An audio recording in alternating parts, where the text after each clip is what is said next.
নিজেদের আত্মীয়-স্বজনের বাড়ি অনুষ্ঠান থাকলে সেখান থেকে খাবার আসবে না সেটা তো হতেই পারে না। তো কালকে অনেক রকমের খাবার এসছিল, কালকেও খাওয়া হয়েছে। তো আজকে যেটুকু যা বেঁচে ছিল সেটুকু সবার জন্য ঠিক হবে না পরিমাণ মতন। তো আমাকে আবার পাবদা মাছ রান্না করতে হলো। এই গামলাটা আমি নতুন কিনেছি।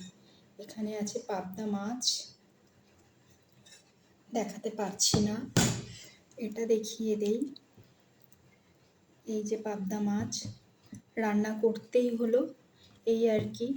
অনেকটা বেলা হয়ে গেছে, এখন ঝটপট খেয়ে নিই। তোমাদের অবশ্যই হয়তো লাঞ্চ হয়ে গেছে। তো তোমাদের বাড়িতেও কি এরকম অনুষ্ঠান, নিজেদের কারোর যদি অনুষ্ঠান থাকে, তোমাদের খাবার দাবার আসলে বেঁচে গেলে কি তোমরা ফেলে দাও না খাও? আমরা কিন্তু খাই।